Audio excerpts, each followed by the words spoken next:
Robin des Bois.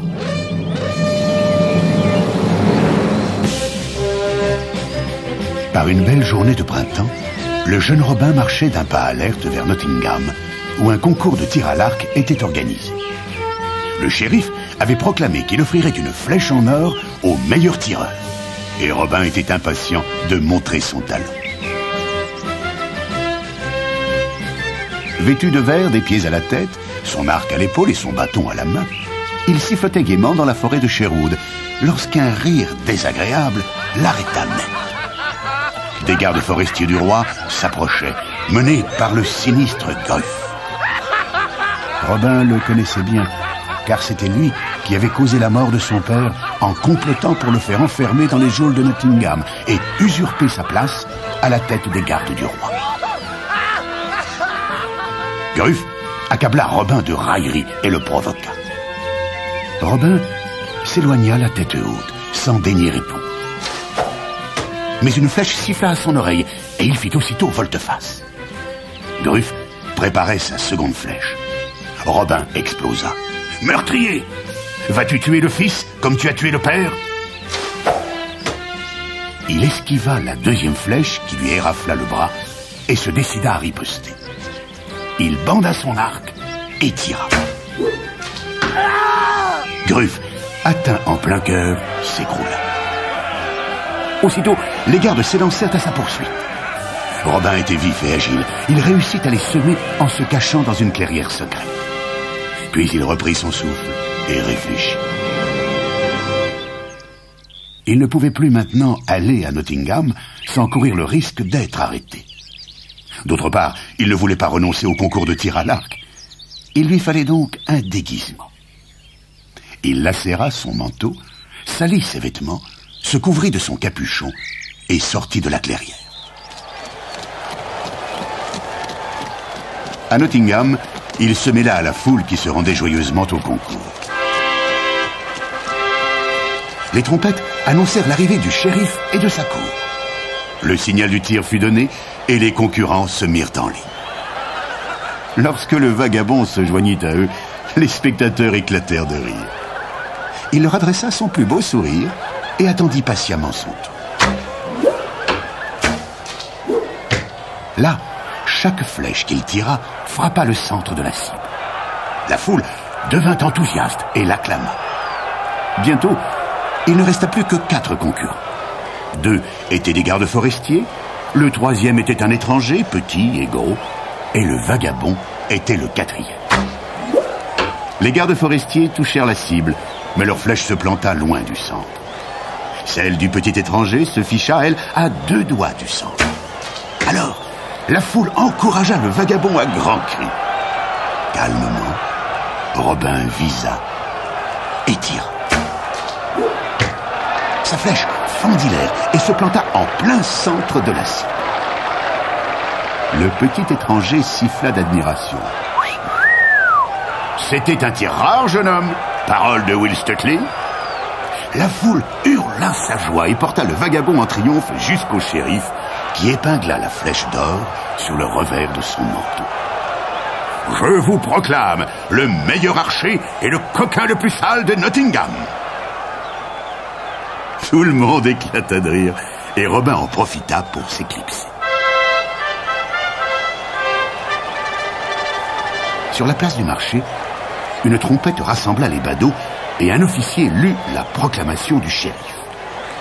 Un certain Robin, ayant assassiné le maître forestier du roi, est, par la présente, déclaré hors la loi. Une récompense de 100 livres sera donnée pour la capture du dit Robin, mort ou vif. Robin quitta aussitôt la ville et fila vers la forêt de Sherwood. En chemin, il dépassa une silhouette courtaude qu'il reconnut aussitôt. C'était Will Stuteley, son rival malheureux de l'après-midi. « Salut, l'ami en haillons. Où vas-tu ?»« Je n'ai de maison que la forêt et de lit que la mousse sous les arbres. »« Et comment t'appelles-tu ?»« Robin. » Il pensa à la récompense promise pour sa capture et n'en dit pas plus. Will Stuteley lui jeta un coup d'œil. « C'est un beau nom, hein ? Je t'appellerai Robin des Bois. » Ah, tu as raison, l'ami. Désormais, Robin des Bois sera mon nom. Will Stuteley raconta qu'il était recherché pour avoir tué des cerfs appartenant au roi. Je me délecte de venaison, comme toi de garde forestier. Robin sourit au clin d'œil que lui fit Will. Puisqu'il était reconnu et que son interlocuteur semblait digne de confiance, il lui raconta son histoire. Will l'assura de sa sympathie. « Ah, tu as bien fait. Je ne suis qu'un homme simple, mais ta compagnie me plaît. Si tu veux de moi, je serai ton homme, et je resterai avec toi dans la forêt. » J'accepte de grand cœur. Et Robin l'entraîna vers la clairière secrète. Les jours, puis les semaines passèrent. Des jeunes gens avides de liberté entendirent parler des deux hors-la-loi et se joignirent à eux, si bien qu'au fil du temps, Robin devint le chef d'une 50aine d'hommes robustes et joyeux, épris de chasse, de jeux virils et de venaison. Ils étaient toujours prêts à se battre et à défendre le pauvre et l'opprimé. Ce jour-là, Robin marchait seul dans la forêt. Il voulut traverser une rivière qu'un tronc d'arbre enjambait, lorsqu'il vit sur l'autre rive un géant de plus de 2 mètres qui s'approchait.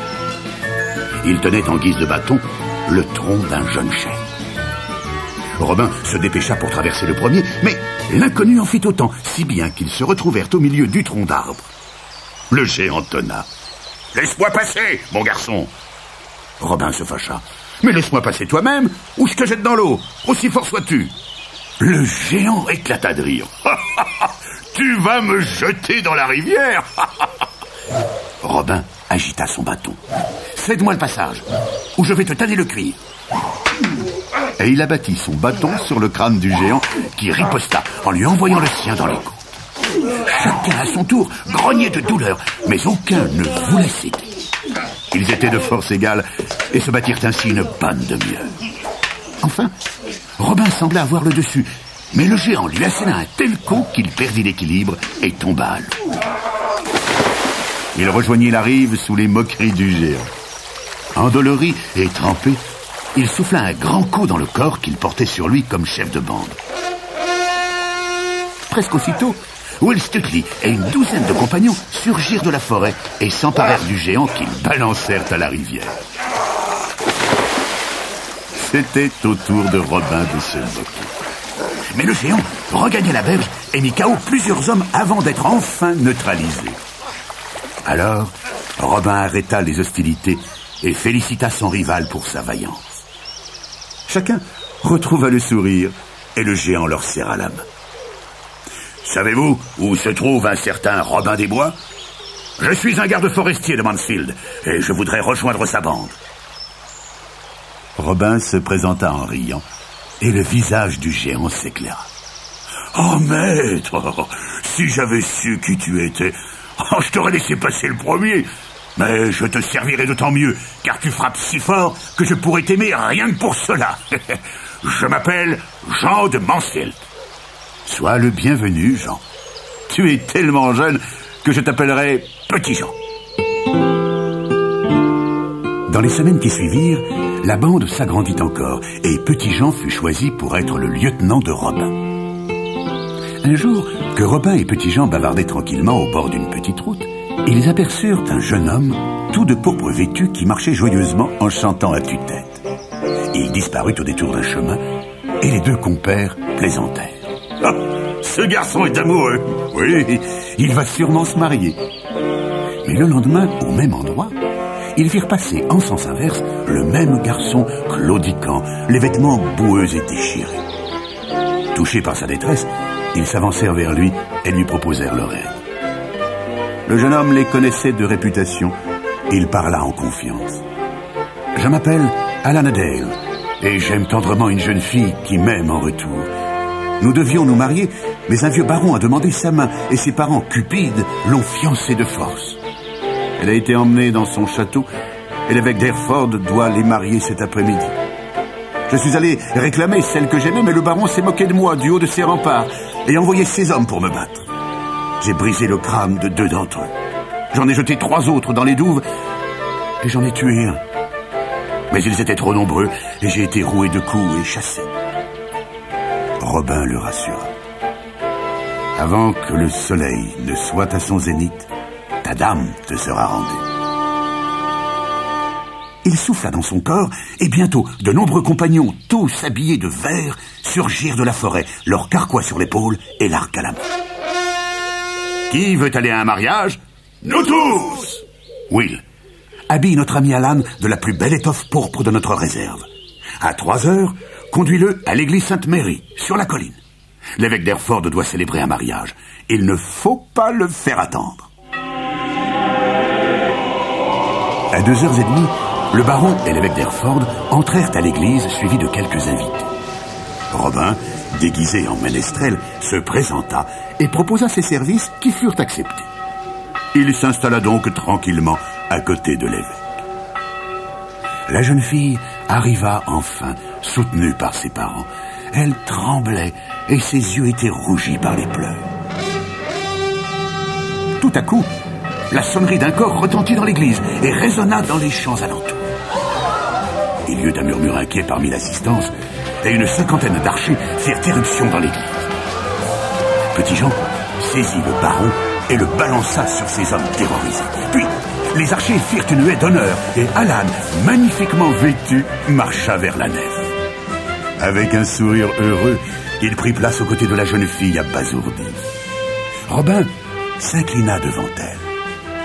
« Belle dame, nous voyons ici 2 prétendants. Veuillez choisir le bon pour que la cérémonie puisse avoir lieu. » La jeune fille pleura de bonheur dans les bras d'Alan, et Robin somma l'évêque de bénir leur union. L'évêque ferma son livre d'un bruit sec et s'assit dessus. « Je ne les marierai pas. La loi exige que les bans soient prononcés 3 fois devant l'autel, et je n'en ferai rien. » Robin fit un clin d'œil à Petit-Jean. « Voyons voir, quel genre d'évêque tu ferais ?» La robe de l'évêque fut aussitôt ôtée par les archers, et Petit-Jean l'enfila en riant. Elle lui arrivait aux genoux. Par 6 fois, il prononça les bans d'une voix puissante. Alors, l'évêque, furieux et consterné, accepta de marier les amoureux. Après leur mariage, Alan et son épouse, éperdus de reconnaissance, se joignirent à la bande.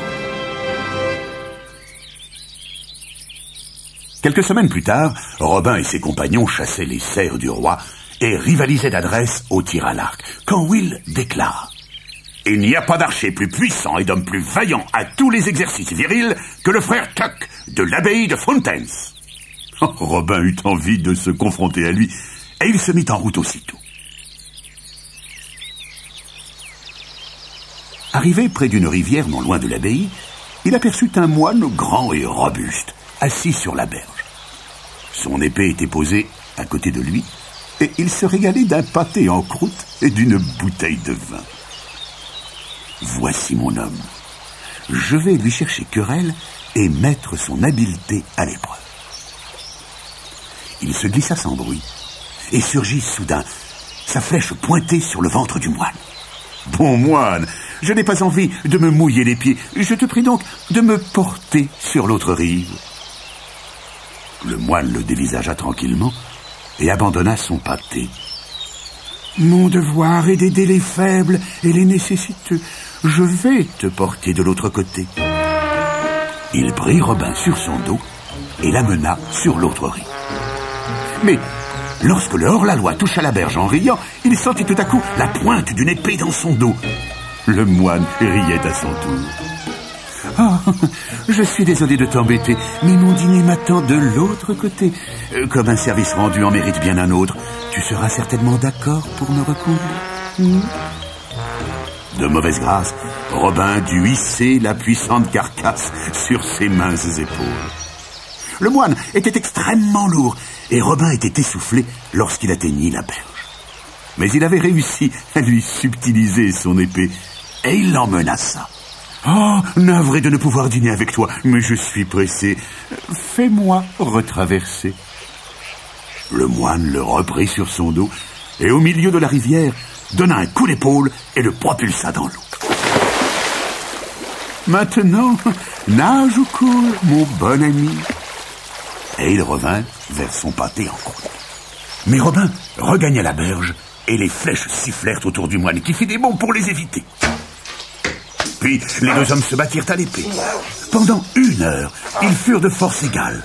Puis le moine eut enfin l'avantage, et Robin tomba à genoux. Avant d'asséner le coup final, accorde-moi une dernière faveur. Oui, laquelle? Sonner du corps. Le son du corps se répercuta dans les collines d'alentour, et Robin, subissant les coups du moine, pria pour que ses compagnons arrivent à temps. Par chance, Petit-Jean apparut bientôt avec une vingtaine d'archers. Le moine suspendit son épée. Et à qui sont ces hommes? À moi. Alors, accorde-moi aussi une faveur. Laisse-moi siffler 3 fois. D'accord. Aux 3 sifflements, répondirent des aboiements, puis une vingtaine de grands chiens en regard féroce bondirent aux pieds de leur maître. Sur son ordre, ils sautèrent sur les archers qui coururent se réfugier dans les arbres. Petit-Jean ordonna de tirer sur les chiens. Les archers tirèrent, mais les chiens étaient si bien dressés qu'ils sautèrent en l'air et attrapèrent à leur gueule les flèches qu'ils déposèrent aux pieds de leur maître. Interloqué, Petit-Jean ordonna alors que 2 archers visent un seul chien. L'effet fut foudroyant. Les chiens s'élancèrent puis s'effondrèrent, une flèche dans le cœur et une autre entre les dents. Craignant de perdre une seule autre de ses bêtes bien-aimées, le moine se soumit. Il fut bien surpris d'apprendre que son heureux rival était Robin des Bois. « Oh, j'ai entendu parler de tes exploits. Si vous ne respectez pas les jours de jeûne, je me joindrai volontiers à toi et te servirai fidèlement. » Ainsi, Robin trouva-t-il son maître, et frère Tuck s'avéra un habile forestier et un excellent cuisinier. Un jour, Petit-Jean croisa sur son chemin un cavalier qui paraissait bien malheureux. Il était vêtu comme un chevalier, mais ses habits étaient vieux et usés.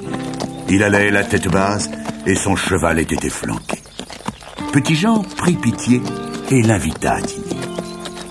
Robin lui fit un accueil chaleureux, et après un repas somptueux, l'homme, qui se nommait Sir Richard de Leigh, raconta.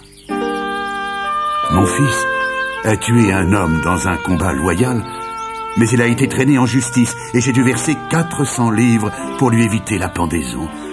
Pour cela, j'ai hypothéqué mes terres, mon troupeau, mon château, et tout ce qui avait de la valeur en faveur de l'abbé de l'abbaye Sainte-Marie. J'avais 12 mois pour rembourser, et demain est le dernier jour, hélas. Je n'ai pas pu réunir la somme et tous mes biens vont passer aux mains de l'abbé car il refuse de m'accorder le moindre délai. » Robin lui proposa de lui prêter l'argent. Il délestait si souvent le clergé et la noblesse de leur richesse que ses réserves étaient bien garnies. « Considère que tu ne fais que changer de créancier et je te donnerai tout le temps nécessaire pour rembourser. » Richard remercia avec émotion. On le vêtit d'un magnifique costume et on lui donna un beau cheval. « Je reviendrai et je rembourserai ma dette, je le jure, sur mon épée. » Ce soir-là, l'abbé était tellement impatient de posséder le château de Leigh qu'il fêtait déjà l'événement avec ses amis. Les rires et les chansons remplissaient les lieux sacrés de l'abbaye lorsque de grands coups furent frappés à la porte. Richard de Leigh se présenta et jeta l'argent sur la table. L'abbé fut contraint de restituer l'obligation et Sir Richard s'empressa d'aller rassurer son épouse qui se désespérait. Les mois passèrent et les hors-la-loi régnaient sur la forêt de Sherwood. Ils étaient bénis par le peuple et maudits par les grands. La tête de Robin valait de l'or, mais il était morose et mélancolique et ses hommes s'inquiétaient. Il avait besoin d'être seul, et contre leur avis, il partit pour Nottingham. Will Stuteley le suivit discrètement. Arrivé à Nottingham, Robin entra dans une église et s'agenouilla près de l'autel. Un moine, que le hors-la-loi avait soulagé de sa bourse et qui lui en gardait rancune, le reconnut et fila le dénoncer au shérif. Tandis que Robin était absorbé dans sa méditation et la prière, un contingent d'hommes armés encercla l'église. Plongé dans ses pensées, Robin se releva pour sortir. Mais dès qu'il passa le porche, il se trouva cerné. Il tira son épée et se battit tant qu'il put, mais il fut blessé et capturé. Arrivé à la prison, il fut enchaîné et jeté dans un cachot obscur. Will Stuteley avait couru prévenir ses compagnons. Petit Jean ordonna: « Affûtez vos armes. Will et moi, nous allons à Nottingham pour étudier notre plan. » Les deux hommes se déguisèrent en moines errants et partirent. Aux abords de la ville, ils virent deux moines s'approcher au galop. Ils les arrêtèrent et celui qui paraissait être le chef lui déclara fièrement qu'ils allaient annoncer au roi la capture de Robin des Bois. « C'est grâce à moi qu'il a été capturé. Dans 3 jours, quand je reviendrai de chez le roi, qui nous récompensera sans doute, le shérif et moi, ce scélérat de Robin sera pendu sur la place publique. » Petit Jean tira son épée et le tua. Will ligota l'autre qui tremblait de peur et ils retournèrent au camp.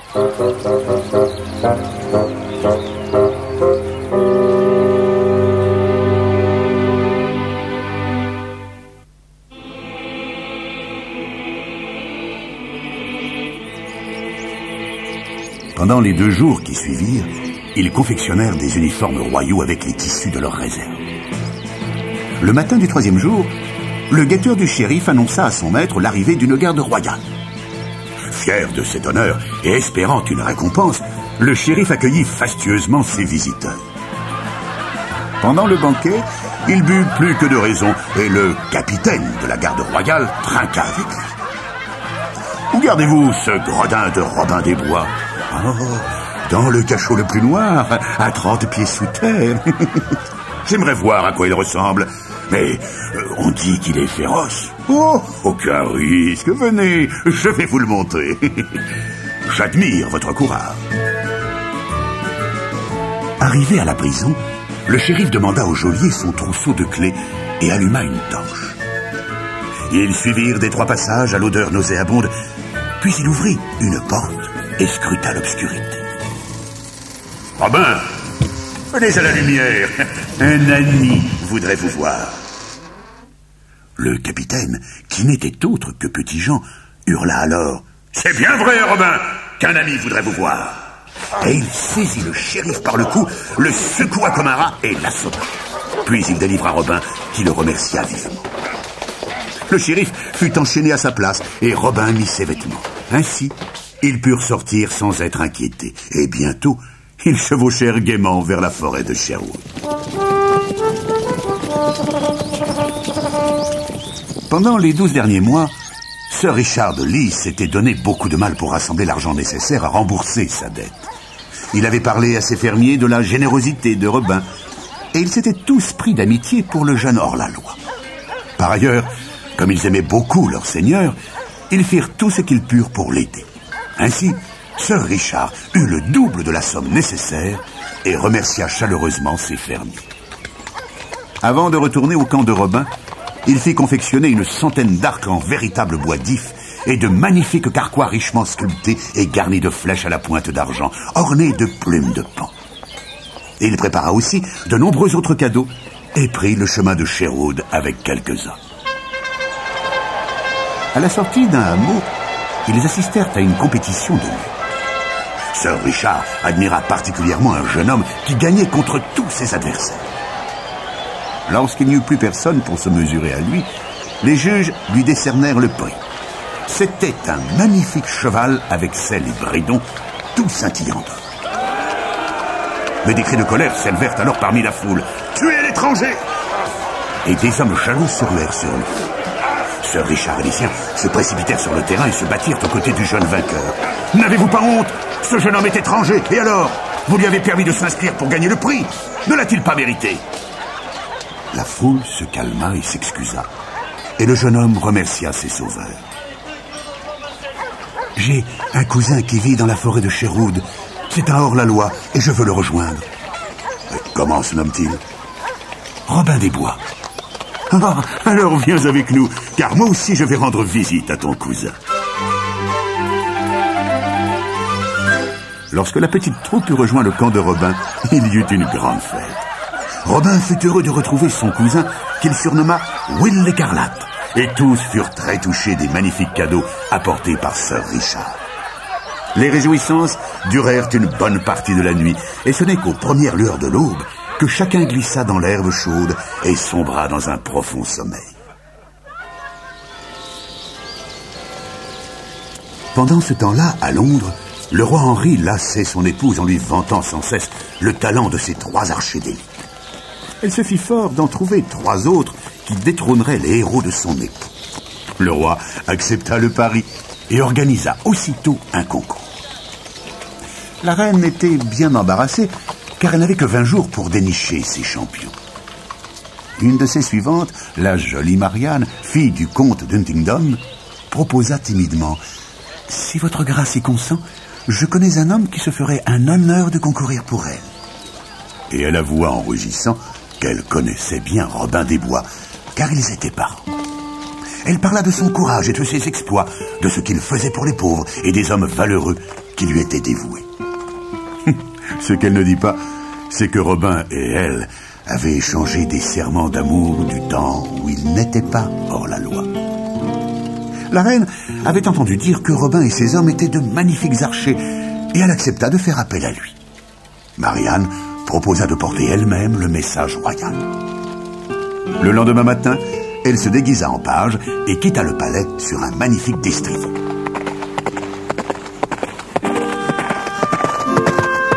Ce jour-là, Robin était mélancolique. Il regrettait le temps où il était heureux et libre. Il se promenait seul, l'âme en peine, lorsqu'il rencontra le jeune page.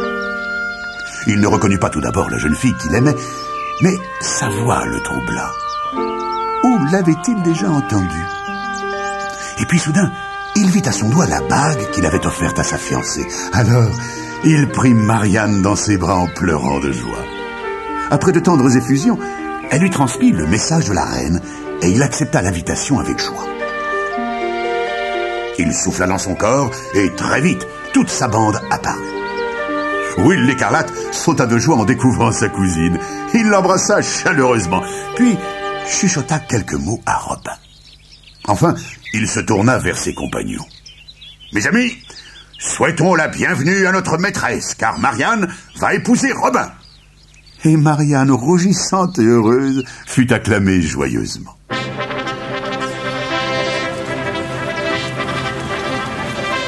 Le lendemain, Marianne, Robin et l'élite de ses archers prirent le chemin de Londres. La reine les accueillit avec joie et les logea secrètement au palais.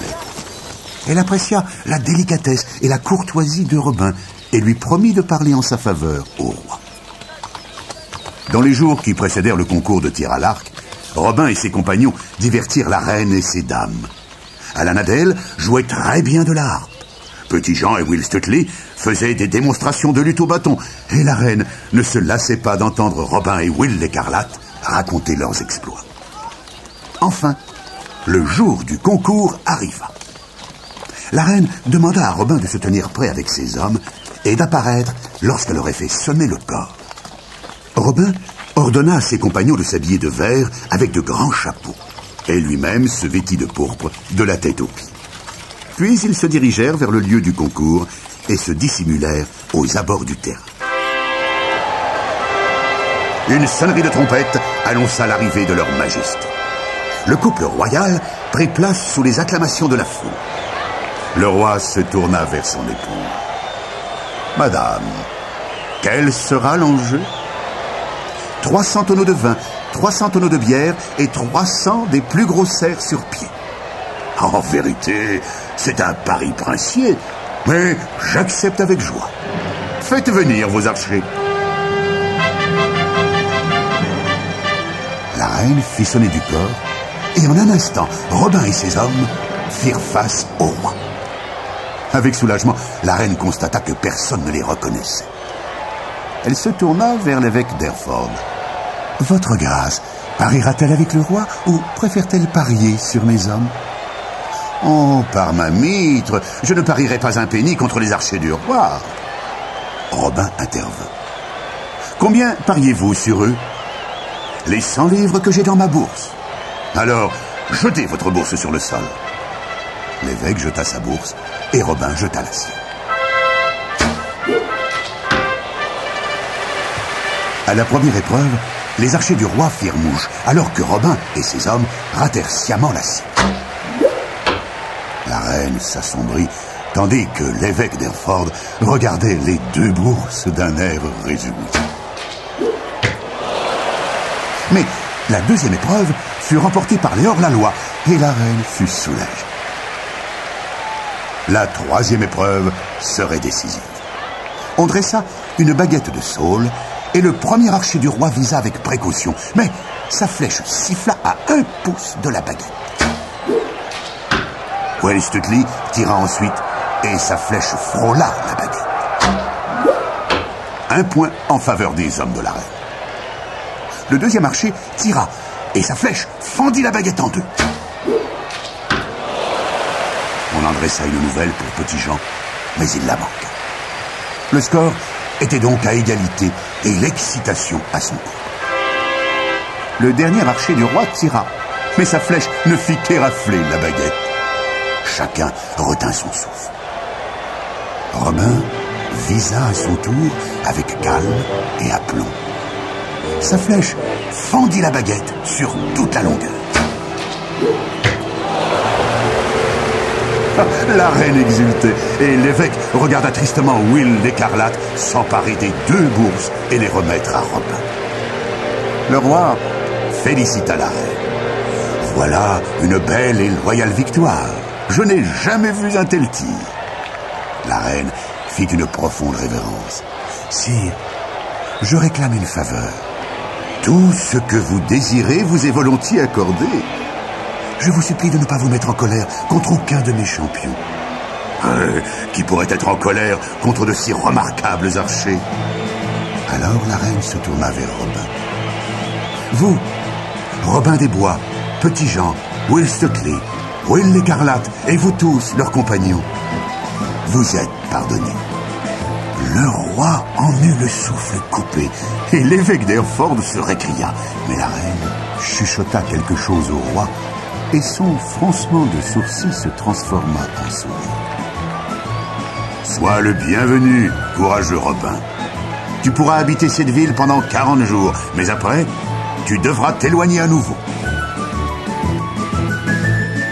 Les 40 jours passèrent trop vite dans les fêtes et le bonheur.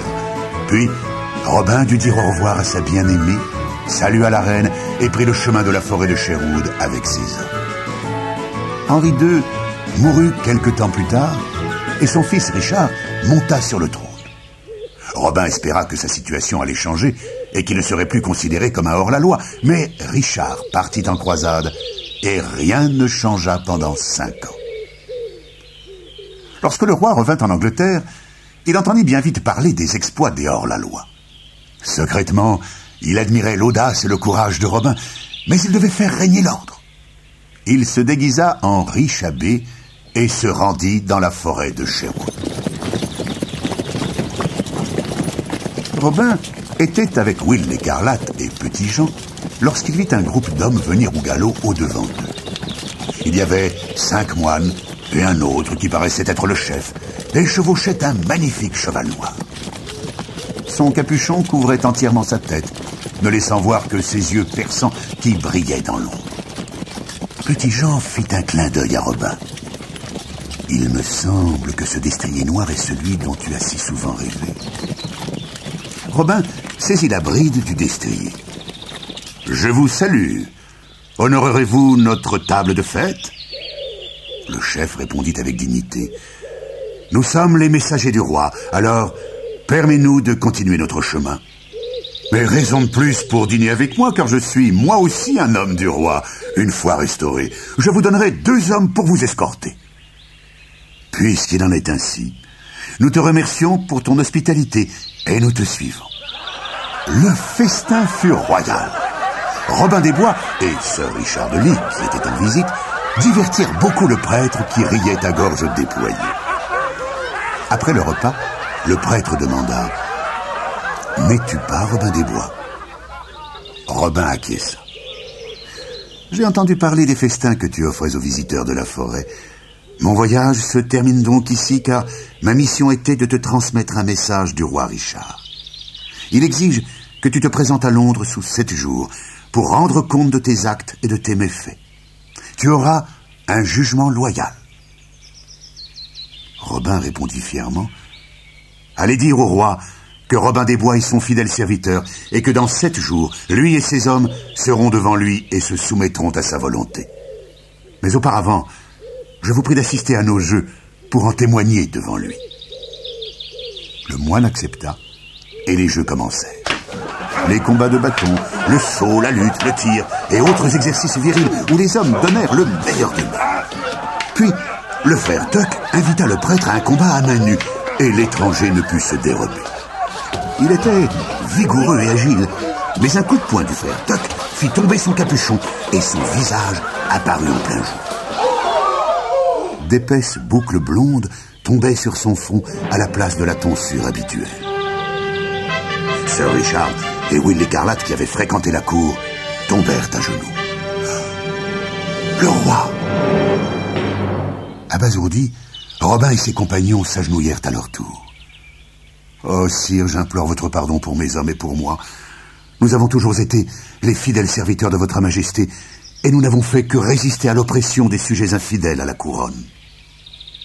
Robin plaida si bien sa cause et celle de ses hommes que le roi s'écria avec bonne humeur: « Lève-toi, mon bon Robin, je vous pardonne, mais j'ordonne que vous vous mettiez tous à mon service pour être ma garde personnelle. Tu en seras le capitaine et Petit Jean le lieutenant. Qu'en dites-vous? Serez-vous mes archers ?» Les hors-la-loi acceptèrent avec enthousiasme, et une semaine plus tard, le roi Richard revenait à Londres, escorté de ses nouveaux gardes.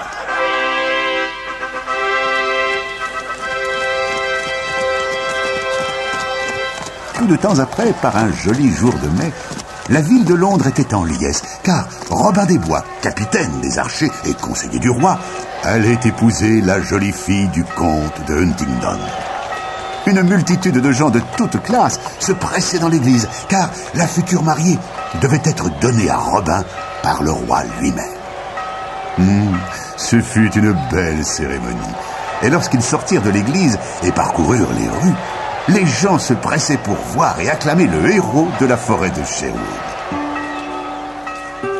Hélas, le bonheur de Robin fut de courte durée, car Marianne tomba malade et mourut quelques mois plus tard. Robin fut inconsolable et le roi, compatissant, l'envoya en mission à l'étranger.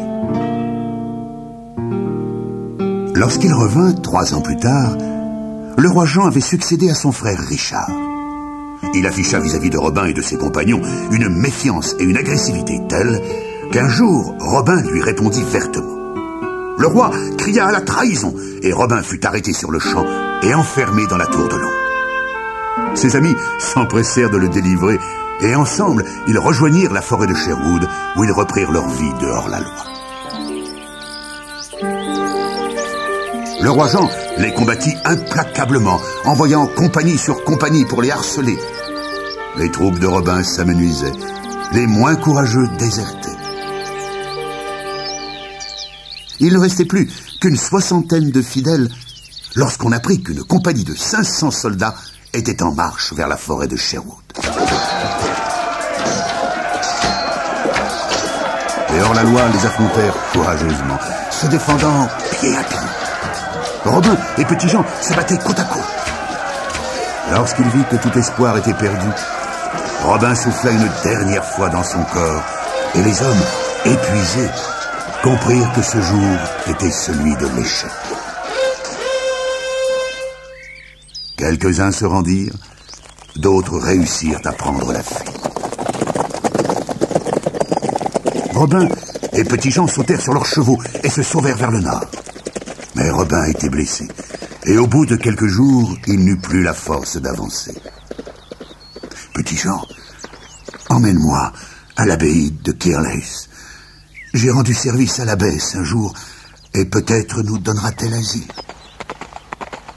Pendant tout un jour, Petit Jean chevaucha en silence, et tard dans la soirée, ils arrivèrent au bout. l'abbesse autorisa les hommes à entrer et installa Robin dans une chambre où elle promit de le soigner. Confiant et épuisé, Robin s'endormit. Sans doute, l'abbesse voulait-elle toucher la récompense, car au lieu de le soigner, elle défit le garrot que Petit-Jean lui avait posé et abandonna Robin dont le sang s'écoula goutte à goutte toute la nuit. Au matin, lorsqu'il s'éveilla, affaibli par tout le sang qu'il avait perdu, Robin comprit que sa fin était proche. Il prit son corps et en tira une faible sonnerie. Petit-Jean se précipita dans sa chambre et comprit qu'ils avaient été trahis. « Ah, mon maître, permets-moi de chasser ces fausses nonnes de leur couvent et de réduire cet endroit maudit en cendres. » « Oh non, mon ami, je n'ai jamais fait de mal à une femme. Ce serait trop tard pour commencer. Porte-moi jusqu'à la fenêtre. Donne-moi mon arc et pose une flèche dessus. » Le cœur serré, Petit-Jean fit ce que Robin lui demandait. La fenêtre donnait sur une jolie prairie parsemée çà et là d'arbres centenaires. Soutenu par son fidèle lieutenant, Robin tira la flèche qui fila mollement et se posa au pied d'un grand chêne. « Enterre-moi où est ma dernière flèche. Je reposerai heureux. Maintenant, je le sais, les vents du ciel feront danser les feuilles d'un arbre de la forêt au-dessus de moi. Ah, au revoir, ami Petit-Jean. Marianne m'appelle. Je vais la rejoindre. »